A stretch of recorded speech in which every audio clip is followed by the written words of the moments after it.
Chers provinciales, chers frères prêtres, chers paroissiens, chers pèlerins, chers frères et sœurs dans le Christ. Les crises profondes que traversent les hommes, les familles entières, ou des nations entières, ou parfois toute l'humanité, comme dans cette pandémie de coronavirus. Les crises sont généralement perçues comme quelque chose de négatif qui arrête par la force le cours normal de nos vies, nous appauvrit matériellement et spirituellement et laisse d'énormes conséquences pour l'avenir. Combien de fois, en ces semaines de strict isolement et de déplacements limités, avons-nous entendu les paroles « Après ceci, rien ne sera plus pareil ». Et certains voulaient être encore plus convaincants et disaient « Nous pouvons oublier le monde que nous connaissions ». Dans les deux revendications, la crise est comprise comme un gouffre insurmontable entre le passé et l'avenir. Pourtant, en dépit de la conscience commune de tous de la gravité de la crise que nous vivons, toutes les personnes concernées ne comprennent pas toutes ceci de la même manière, alors que certains déplorent ouvertement les rassemblements de foule, les temps joyeux passés en bonne compagnie, avec des fêtes détendues et parfois malheureusement incontrôlables, la jouissance superficielle dans le sport et d'autres compétitions. D'autres souhaitent tranquillement un changement pour un mieux de tout ce qui n'était pas bon dans la vie et le comportement des gens. En d'autres termes, ces derniers espèrent que la crise pourrait signifier une profonde remise en question et de nouvelles décisions pour l'avenir. Par exemple, le poète croate renommé et ambassadeur de Croatie actuel en Iran, Dragoš Tambuk, à la question des journalistes « Quel est l'impact global de cette pandémie ?», nous donne une réponse intéressante qui mérite d'être méditée. Je répondrai à cette question très personnellement. Tout ce dont nous rêvions, ce que nous défendions en tant que race humaine, a été retourné à l'envers. Le vieux monde est mort du jour au lendemain. La chaleur est devenue froideur, le contact est devenu distance, nous nous sommes transformés en astronautes. L'élan profiteur nous a étendu un tapis de stabilité sous nos pieds. La cupidité a rongé nos cœurs. Notre obsession de la croissance sans retenue est devenue une croissance cancéreuse qui détruit et consomme l'ordre connu. Devant nous se trouve une terre terrifiée et une humanité folle qui aspire à la paix et à un saint ralentissement.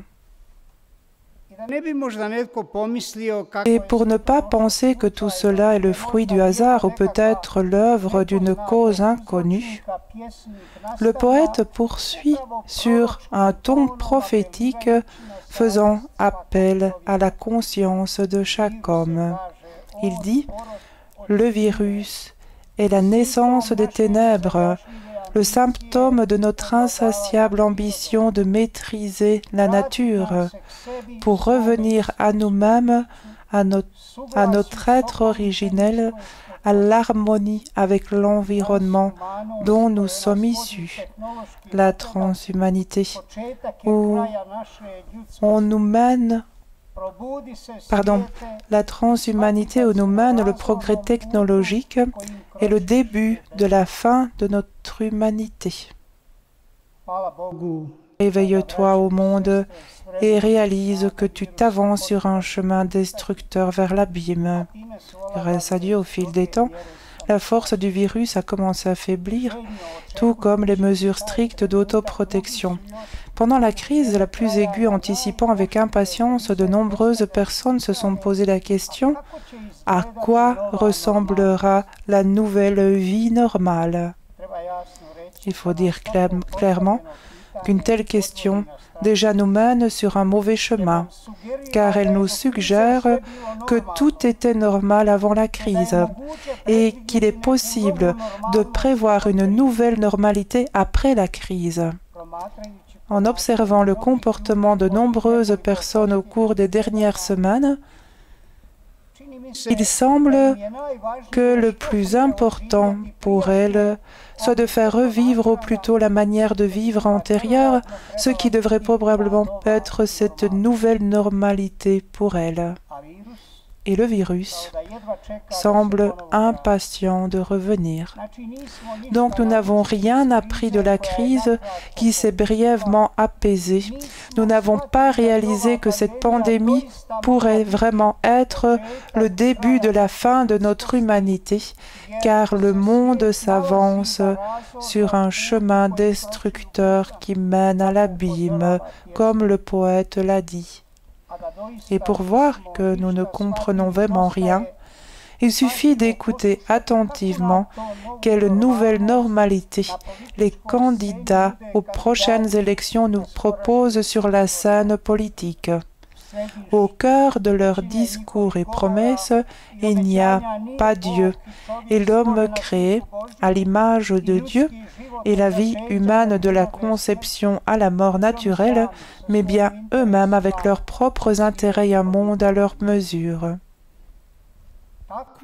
Un tel état spirituel du monde d'aujourd'hui, dans lequel beaucoup ne voient encore rien d'alarmant, permet aux célèbres penseurs et écrivains français très féconds, convertis du judaïsme au christianisme, Fabrice Hadjadj, de reconnaître que cette pandémie qui a accablé le monde entier est un phénomène apocalyptique à mesure biblique. C'est pourquoi son dernier livre, publié il y a quelques mois en croate, a le titre apocalyptique « Puisque tout est en voie de destruction » et un sous-titre encore plus pointu, « Réflexion sur la fin de la culture et de la modernité ». La pensée de base de ce livre est en fait la pensée de base de toute la Bible.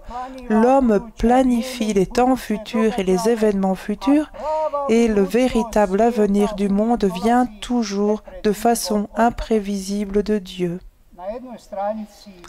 Sur une page de ce livre inhabituel, l'auteur dit « Ainsi, l'avenir fait référence à ce qui aura lieu en partant de ce qui est déjà. L'avenir de ce qui aura lieu en partant de ce qui aura lieu. » Donc le temps futur appartient au domaine du prévisible et de quelque chose qui peut être planifié. L'avenir nous dirige vers l'horizon de l'inattendu et vers les événements. En un mot, le temps de l'avenir se réfère à ce qui se passe déjà et le futur à ce qui est à venir.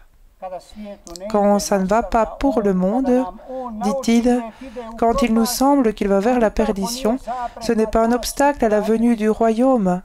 Sa grâce ne dépend pas de nos mérites, elle suppose même plutôt notre condamnation. Frères et sœurs, toute la Bible, y compris ces deux textes que nous venons d'entendre, nous témoigne de cette avancée toujours nouvelle et imprévisible vers l'avenir, c'est-à-dire de l'éternité de Dieu dans la fugacité de ce monde. Bien que les événements dont parle le prophète Isaïe et l'évangéliste Luc soient séparés de plus de 7 siècles, ils sont essentiellement d'accord. En fait, ils ont le même contenu et le même message. Cela concerne la promesse de Dieu pour l'avenir de son peuple élu, qui est accomplie dans l'annonce de l'ange Gabriel à Marie. Arrêtons-nous un instant sur ces textes. Seulement 2 chapitres plus tôt dans son livre, le prophète Isaïe décrit le sort de son peuple menacé par la puissante Assyrie. Alors le roi Akaz veut faire une alliance avec les rois païens de Syrie et de Samarie, tandis que le prophète le met en garde de se fier à Yahvé, le Dieu de l'Alliance, et lui demander un signe qu'il ne l'abandonnera pas. Akaz refuse, avec l'excuse qu'il ne voulait pas tenter Yahvé. Ensuite, Dieu lui-même, selon le prophète, lui donne un signe sous la forme de cette fameuse promesse. Voici, une vierge concevra et enfantera un fils et l'appellera Emmanuel, Dieu avec nous. Au lieu d'un temps futur incertain dans l'alliance avec les 10 rois, Dieu promet à son peuple un avenir sûr sous la forme de sa présence au milieu de lui. Pour le prophète, cette promesse représente la lumière dans les ténèbres du monde qui donne naissance à la joie et à l'allégresse, prenant maintenant un contenu beaucoup plus concret. Ce n'est plus seulement un enfant né d'une vierge, mais un conseiller merveilleux, un Dieu fort, un Père éternel, un prince de la paix. Pendant 7 siècles, cette promesse a vécu dans le peuple élu, dirigeant invisiblement mais puissamment le regard des fidèles vers l'avenir et la rencontre de l'ange Gabriel et la Vierge de Nazareth, comme nous en informe l'évangéliste, citant les paroles de la sublime promesse. Rassure-toi, Marie, car tu as trouvé grâce auprès de Dieu.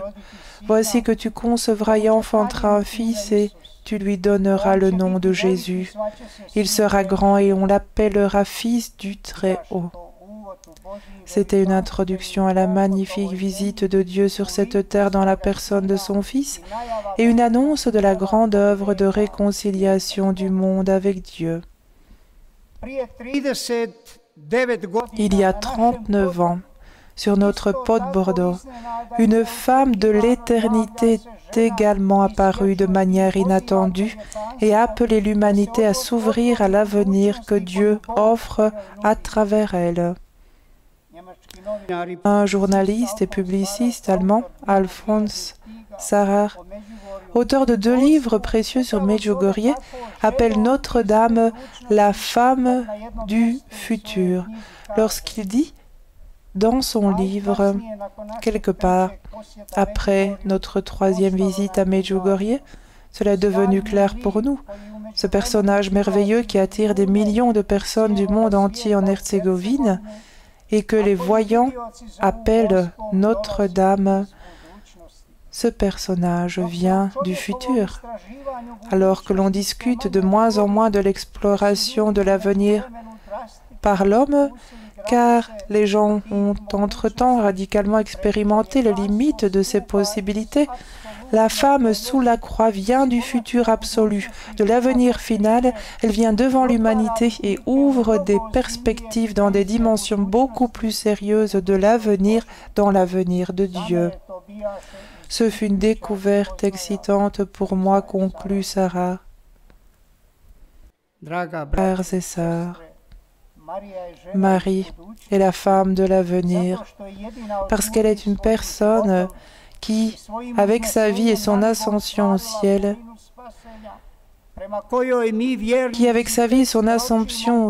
a réalisé la plénitude du salut, selon laquelle nous, croyants, nous marchons simplement dans la foi et espérons dans la réalisation de la plénitude du salut à la fin des temps. Et puisque le Fils de la croix l'a laissé à nous tous en tant que mère et médiatrice, notre destin est essentiellement lié à elle et à son rôle dans le plan du salut.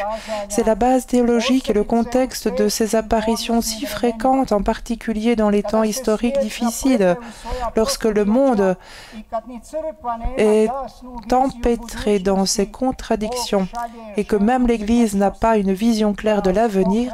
Dieu envoie la femme de l'éternité pour nous encourager et nous montrer le chemin du salut. Et tout comme l'ange lui a adressé une parole d'encouragement, ne crains pas Marie. Elle encourage maintenant ses enfants surpris et effrayés, ces voyants qu'elle a choisis comme témoins. Par eux, elle envoie un message de paix au monde à un moment où il est tout à fait clair qu'il ne peut pas être garanti par les hommes d'État et les puissants de ce monde, quand il y a un conflit d'idéologie et d'alliances militaires. Les conférences de paix, la signature de nouveaux traités de paix ont lieu en vain. La paix est de plus en plus menacée, car les gens n'en parlent pas avec un cœur pur et des intentions sincères. C'est pourquoi la promesse de paix de Notre-Dame est logiquement accompagnée d'un appel à la conversion, d'un changement de cœur de l'homme par le sacrement de la réconciliation, de la célébration de l'Eucharistie, de l'adoration du Saint-Sacrement de l'autel, de la prière, du jeûne, de la lecture de la parole de Dieu. Ainsi, dans ces marais d'immoralité continue, une oasis a été créée dans le désert du monde et beaucoup l'ont reconnue et acceptée. Ainsi, au fil du temps, Medjugorje est devenu un lieu de conversion et de prière et un confessionnal du monde que l'Église a entre-temps reconnu et accepté après une longue période de surveillance attentive et de questionnement. Il y a un an, l'éminent représentant du Vatican, l'archevêque Fisichel de ce lieu, a déclaré publiquement qu'il n'y avait pas de meilleure forme de nouvelle évangélisation que l'Église recherchait depuis longtemps que de transplanter ce qui se passe à Medjugorje dans toutes les parties de l'Église et du monde.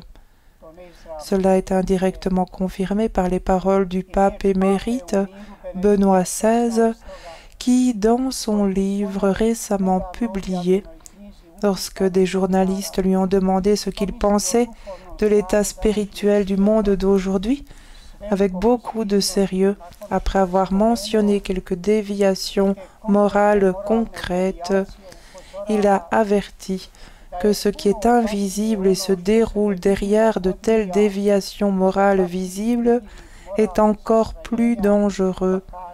Et alors, il a dit, la société moderne est dans la phase de formulation d'un credo anti-chrétien et l'opposition à ce credo est punie par l'excommunication sociale. La peur de ce pouvoir spirituel de l'Antichrist est tout à fait naturelle et la prière de toute l'Église est nécessaire pour y résister. Frères et sœurs, chers dévots de la Reine de la Paix, nous sommes témoins de ce drame de l'humanité. L'Antéchrist, avec l'aide de ses associés, veut vraiment créer un homme à son image. Et c'est pourquoi il veut d'abord effacer l'image de Dieu en l'homme, tuer le gène par lequel l'homme, en tant que créature, est descendu du Créateur. Il veut redéfinir la nature humaine, déclarant ce qui était considéré comme mauvais jusqu'hier comme quelque chose de complètement normal et acceptable aujourd'hui. Il est interdit à ceux qui pensent différemment de le défendre publiquement au nom du politiquement correct et de la tolérance sociale.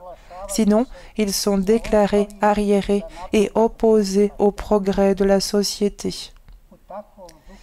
Et dans un tel état spirituel du monde, ici depuis 39 ans, la femme du futur, la reine de la paix, montre le chemin vers la vraie paix et l'avenir avec Dieu, nous rappelant en permanence que c'est le chemin de la sainteté, le chemin avec Dieu dans la vie quotidienne. Notre-Dame rassemble l'Église en prière à Medjugorje, elle qui résistera avec succès à la force opposée de l'Antéchrist par la puissance de la prière, comme l'a dit Benoît. Soyons sincèrement reconnaissants qu'elle nous considère comme étant ses enfants et nous appelle ses chers enfants, et qu'elle veuille que nous soyons ses témoins et apôtres dans ce plan de salut du monde. Abandonnés à elle, dans la joie, soyons ouverts à l'avenir que Dieu prépare pour l'Église et le monde. Amen.